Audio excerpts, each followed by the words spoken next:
Before the Dakota, a wild edge of Manhattan. To understand the Dakota, you must first understand where it stood and how strange that choice once seemed. In the early 1880s, Upper Manhattan was not fashionable. It was not elite. It was barely developed. Central Park had only recently been completed, and beyond its western border lay rocky terrain, scattered farms, shanties, and open land. For most New Yorkers, anything north of 59th Street felt remote, almost rural. When plans emerged to build a massive luxury apartment building at 72nd Street, the public reaction was disbelief. Some joked that it might as well be located in the Dakota Territory, hence the nickname that would eventually become its official name, the Dakota. But this audacious vision came from a man who understood the future of cities better than most. Edward Clark, the man who built the future. Edward Clark was not a real estate mogul by trade. He was the head of the Singer Sewing Machine Company, one of the most successful corporations of the 19th century. Clark was wealthy, practical, and forward-thinking, and he believed that New York was changing. At the time, wealthy families lived in private townhouses. Apartments were considered crowded, impersonal, and suitable only for the working class. Clark wanted to change that perception entirely. He envisioned a luxury apartment building, one that combined privacy, space, security, and elegance. A building so refined that the city's elite would abandon their brownstones to live inside it. And Clark wasn't thinking small. Design of a castle. Construction on the Dakota began in 1880, designed by architect Henry Janeway Hardenberg, who would later design the Plaza Hotel and the Waldorf Astoria. Hardenberg designed the Dakota not as a typical apartment building, but as a European castle. The structure featured massive load-bearing brick walls, deeply recessed windows, Gothic and Renaissance details, mansard roofs and ornate gables, a massive interior courtyard. The walls were so thick that sound barely traveled between apartments. Fireproof materials were used throughout, including iron beams and concrete floors, extraordinary for the time. Inside, the Dakota offered unheard-of luxuries: elevators, central heating, large private kitchens, fireplaces, servants' quarters. Residents could enter by carriage through a grand archway into a private courtyard, shielded from the noise and chaos of the street.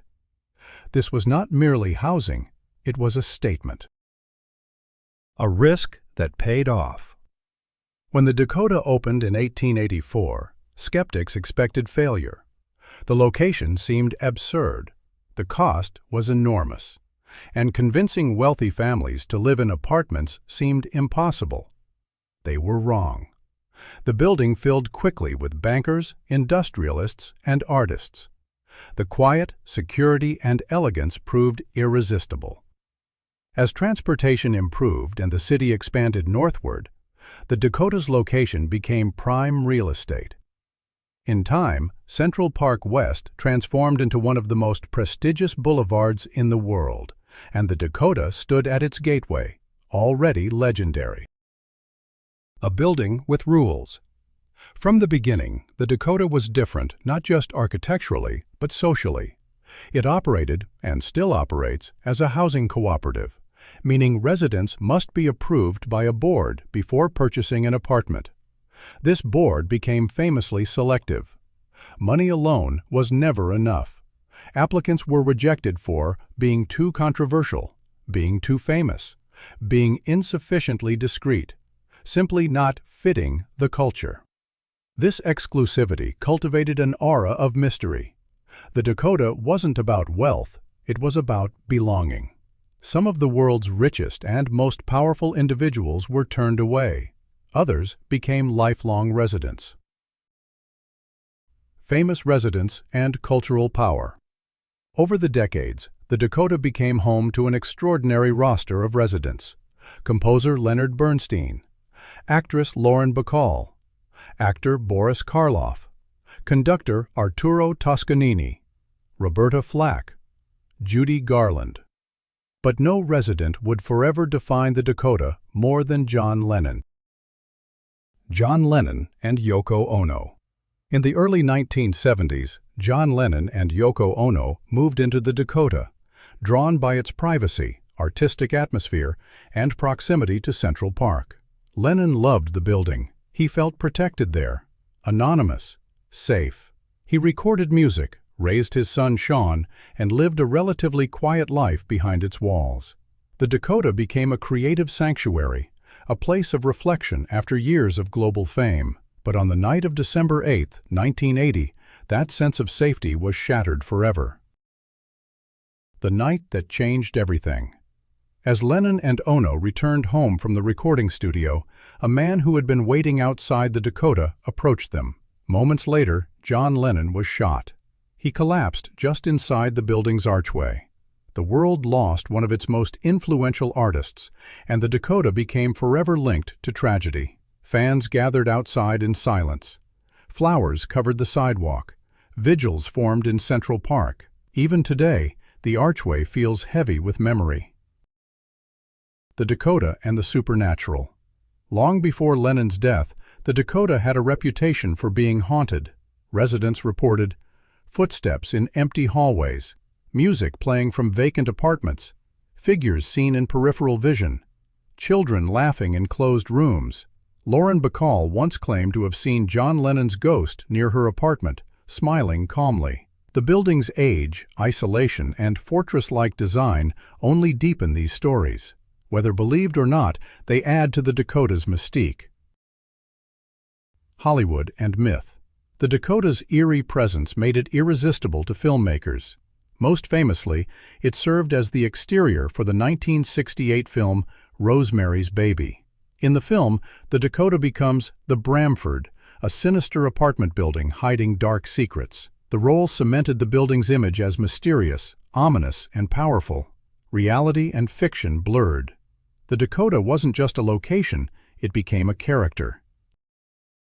Surviving modern New York. As skyscrapers rose and glass towers replaced stone, the Dakota remained unchanged. It was designated a New York City landmark in 1969, protecting it from demolition or alteration. While other historic buildings fell to development, the Dakota endured, its walls as solid as ever. In a city obsessed with reinvention, the Dakota represents permanence. The board that still says no. Even today, the Dakota remains one of the most exclusive residential buildings in the world. Apartments sell for tens of millions of dollars, but buyers must still be approved. Famous rejections reportedly include Madonna, Billy Joel, Cher. The board values discretion, stability, and tradition over celebrity or fortune. In an era of social media and exposure, the Dakota still insists on silence. Why the Dakota matters. The Dakota is more than bricks and stone.